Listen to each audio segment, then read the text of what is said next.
Hello, Wolfpack, and welcome to the Four Guys and Million Problems podcast. And today our talk will revolve around masculinity. My name is Turner Lawson, and I'm here with... I'm Charles Springgate. I'm Johnathan Hoover. And I'm Justin Howell. And we will be discussing two essays on this topic, one of which will be What is a Man by Tom Chiarella, along with... We Are the Beast by Bryant W. Skulos. Yes. There we go. The first article, What is a Beast, describes in Chiarella's mind of what the ideal traits are that a man possesses.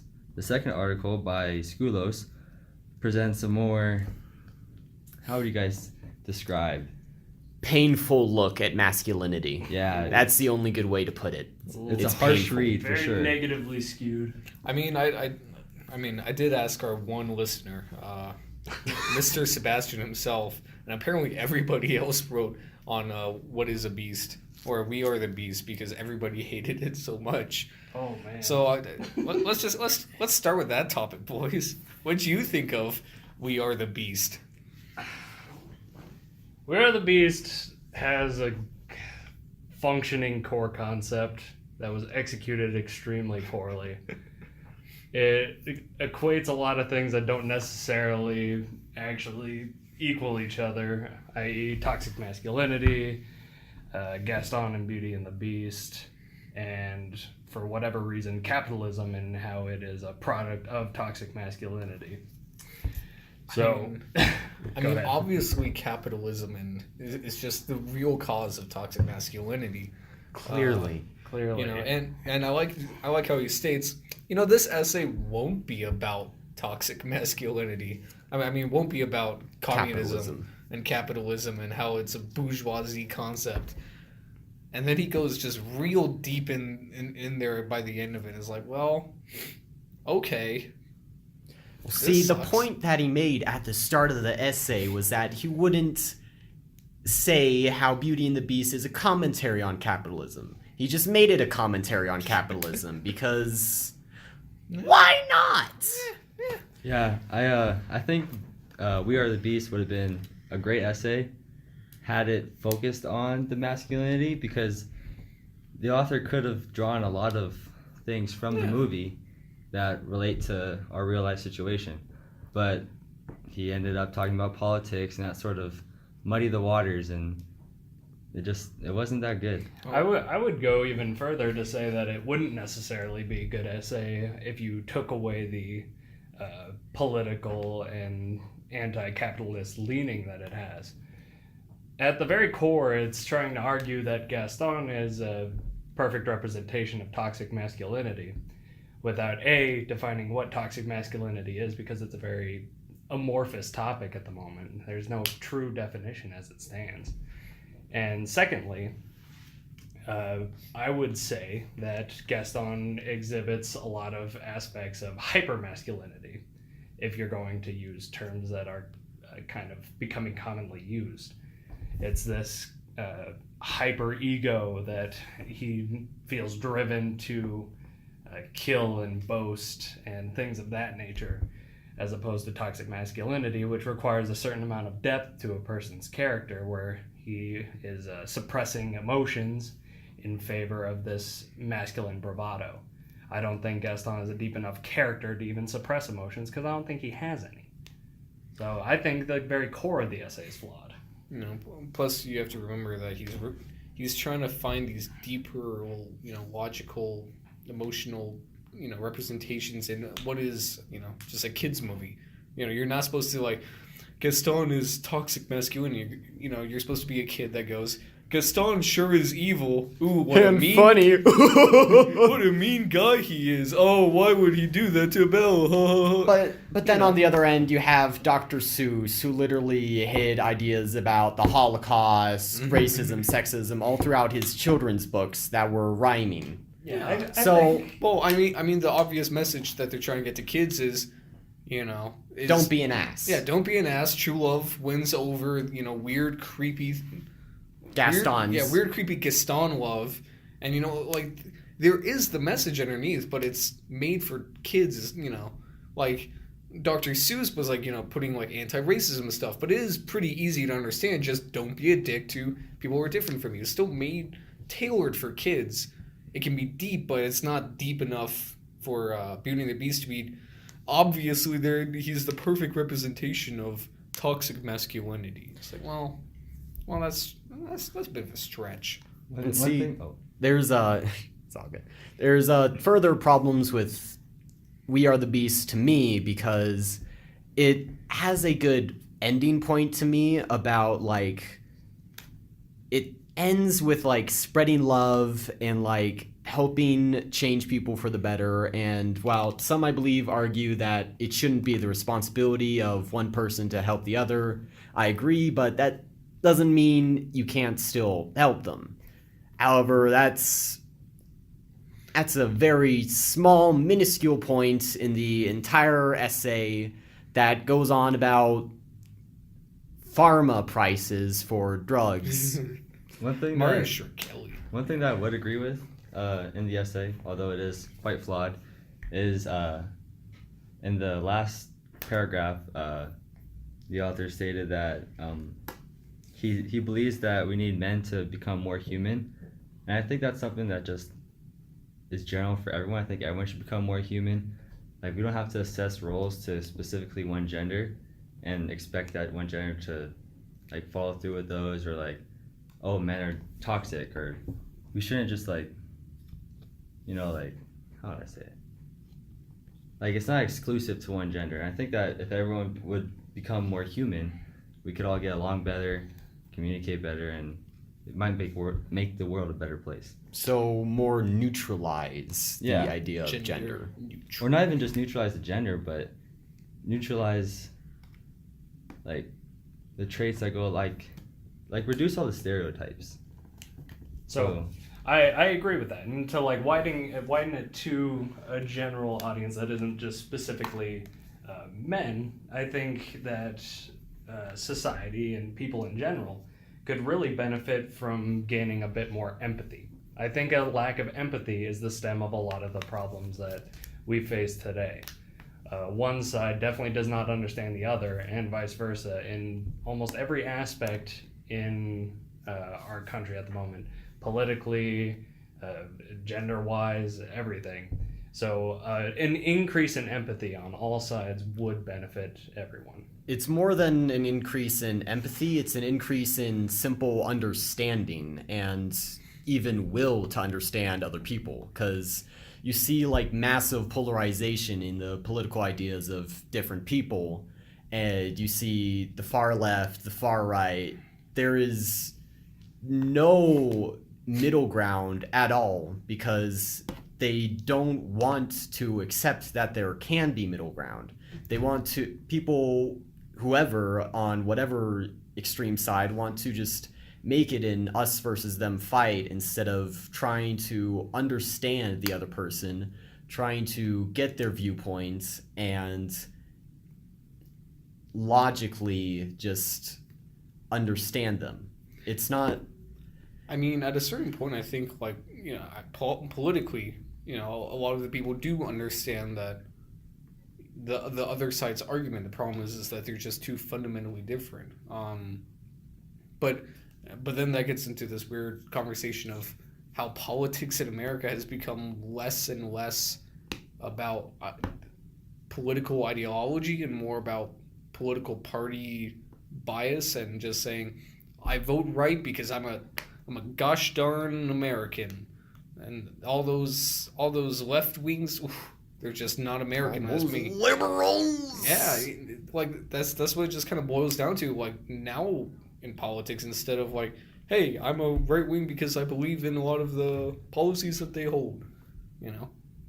Yeah, I think people are trying to divide too much, and it's good that you're trying to find your little community.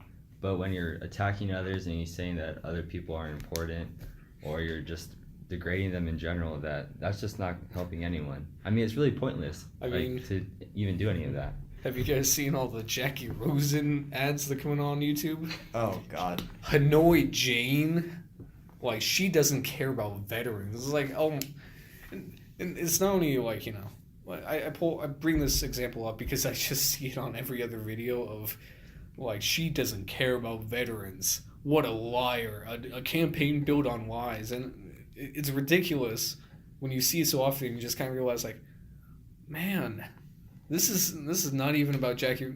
This is not about her campaign anymore. It's just about her. Oh, all right. What's the name of the other candidate? Dean Heller. Yeah, Dean Heller. Actually, bringing it back to particularly masculinity lately. Swing that topic back around. Yeah. The political ads that are going against Dean Heller have been calling him a coward and weak. I haven't seen any of those. Yeah. Google was just automatically... automatically... spineless Dean Heller with the wacky waving inflatable arm flailing tube man. So when you think about the fact that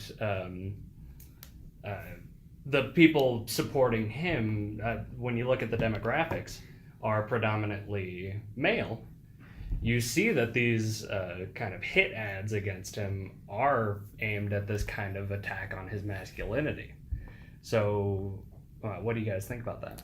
I believe one of the key points in one of the essays we read was that a major thing in masculinity is defending yourself when you're called such things as weak or cowardly. So more than an attack, it winds up being a call to defend your own masculinity. Yeah, I mean, like, another good example of this was back in 2016. You know, Jeb Bush's, like, popularity, like, in the polls just dropped, like, a solid 10-20% after one thing that Trump said. And it was Trump just kept on calling him. Jeb is just a really low energy kind of guy.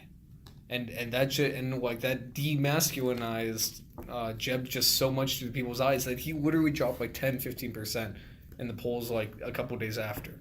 And it's like that one comment that you're a low energy kind of guy, just like, I really wouldn't want that kind of man as my president, a low energy man. So that leads me to another question. What do you guys think that masculinity as a whole, as it is like seen in society, do you think that it is harmful to men?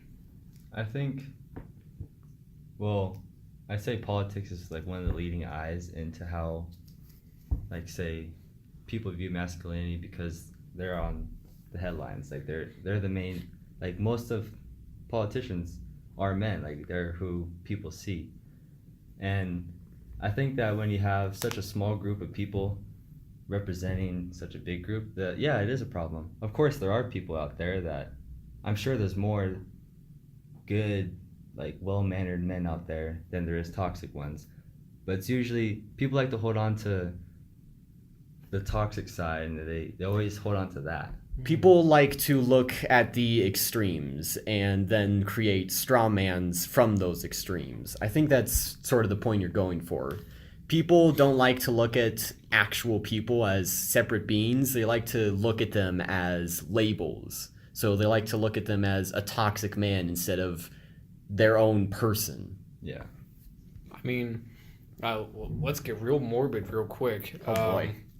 I think toxic masculinity, the biggest example of why it's bad is like our successful suicide rates for men versus women I don't know the exact numbers off the top of my head, but it's way more. Like, men are way more likely to I believe it's at least kill 33%. themselves. Yeah.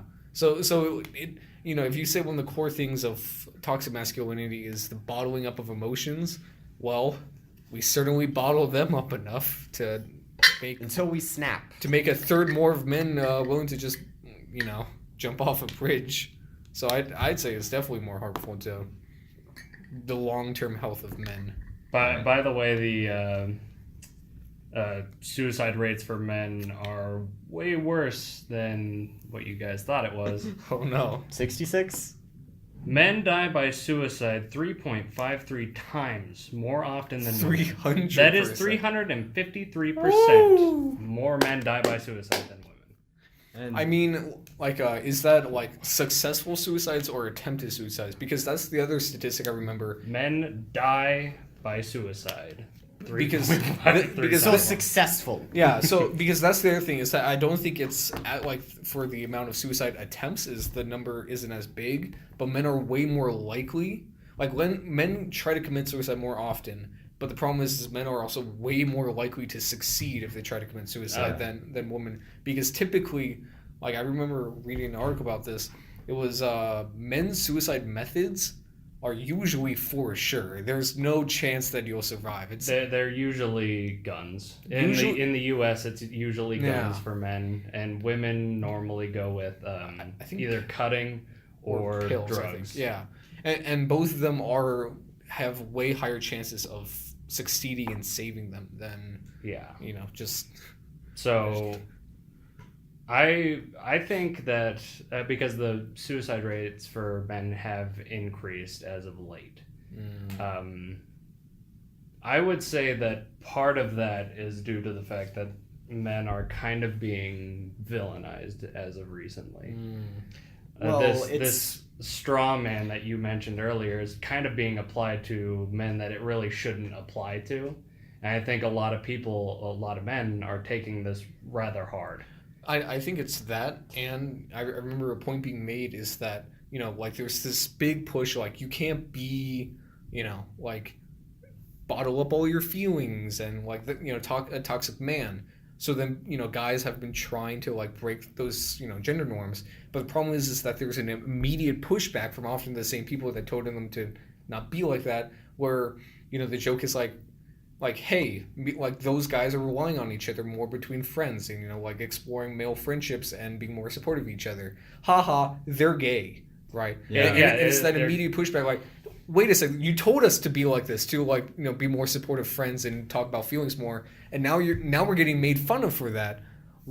There is no right option apparently. Yeah, it seems like men nowadays are put into two groups of you're either toxic man or you're a beta male. Yeah. And it's a pretty bad way to look at it. The way that I actually think we should probably finish with this concept of saying what each of us thinks about masculinity as like a general concept, just kind of summarizing thoughts. You can cut that. I'm keeping that in. Oh yeah, go for it, buddy. So what I grew up being taught, like when I was being taught by my father of how to be a man, was essentially like I was expected to be strong, decisive, and basically able to support my own beliefs and do what has to be done, right? And I don't think that I think that these are inherently important parts of any person, not just men. So I think masculinity is an extremely important aspect of society and every individual. And I think that the fact that it's being attacked so heavily is really a shame. Well, sort of playing off you and how you were raised, I sort of raised myself in the terms of masculinity and so on and so forth. So I became this kind of I did sort of follow toxic masculinity because what I learned from was movies, stereotypes, yada yada. And eventually I found a friend who helped me sort of break through that shell and become more of what I truly find to be myself. So I believe it's more the representation of masculinity as almost as a whole than masculinity itself, because there's a million amazing aspects of masculinity, but they're very frequently looked over whenever people talk about them at all, about masculinity at all. And it just creates this divide on what people think masculinity is and what it really is. And it's very complex. So, going off of how I was raised, I was never, like my dad never said, to be a man you need to do this, to be a man you need to be strong, to be a man that you have to get the woman. It was never that. It's more how to be a good human being, how to be respectful to others, be open-minded to other opinions, listen to others, even though you don't agree with them, recognize their side, and be able to collaborate with them to find some sort of middle ground. And just, I think that we all just need to become more human, like just be respectful to each other and recognize others' views, and everything will work out. I shit. Hang on. I had some good points and then I forgot them. It's all good. Let them come. Masculinity. Let's see. Yeah. So just in general, like I do think it is important to be open-minded, inquire, you know, be educated. I think if people become more educated, you're able to make better decisions, and I think it would reduce a lot of these problems of what is a man, who can't be a man, who can be a woman, who can't be a woman, who can't be this, who can't be that, because we don't always have to tell people that they can't be whoever they want to be. They should have the freedom to be able to choose who they want to be in their life, because you shouldn't like put someone into a box and say this is your life and you have no choice. I think that we have all the choice, and that's something that I think that we are working on today, and I think it is getting better generation by generation, and I hope it continues for the better of everyone in the world. Well, then I guess I'll round us out with, I'd say at a certain point, I think recently I realized that, like, whether we like it or not, certain stereotypes about men, like, even if they're unhealthy, they are what is expected of us, I guess, because we're all here being guys, and I understand that, like, a lot of the things that I do aren't inherently, like, healthy, but like ultimately I say, well, even if it's unhealthy, does it fulfill one of two requirements? Or really does it fit one requirement? Even if it's unhealthy, will it help either the people around me or the world around me? Again, getting morbid again here real quick. I went to a family friend's parents' funeral pretty recently, and there's just hundreds of people there. Like, she was a well-loved community member. Everybody loved her. And it was that moment of realizing, like, if I died tomorrow, would I have this same hundreds of people all talking about what a wonderful person? It was that realization of, like, probably not, and so that's kind of how I try to live my life, nowadays, is like, do enough good for the world around me so that when I go out, people say, that Justin, he sure was a good man, and that factors even into, like, my, like, masculinity versus just being a good person is, hey, this is probably what some people would say toxic masculinity, like holding my feelings and worrying about others before I am, and not letting my feelings show through. But then I say, well, in this case, is it beneficial to the world around me? Well, is it good to be a little bit toxic masculine in this exact situation? Yes, then some days you just kind of have to be like that. And I think everybody does this, like, even subconsciously, of like, well, this may not be the best for me, but am I a good person? Well, sure, And so I think that, like, we can say ban all toxic masculinity, get rid of it all, but at the end of the day, it's what society expects of us. So you have to be, like you said, knowledgeable and learned on all this and be able to evaluate your actions. But at the end of the day, whether we like it or not, we have to behave a certain way in order to get through this society and be successful and be happy and be loved, So I'd say that about wraps us up. Want me to close it? Yeah, close it out. All right. So we only have one life, and you choose to help yourself and help others, and just remember that. And on that note, we'll wrap up our talk today. We encourage you to have similar conversations with your friends and send in your thoughts. Thank you for listening, and have a great rest of your day. Go Pack. Like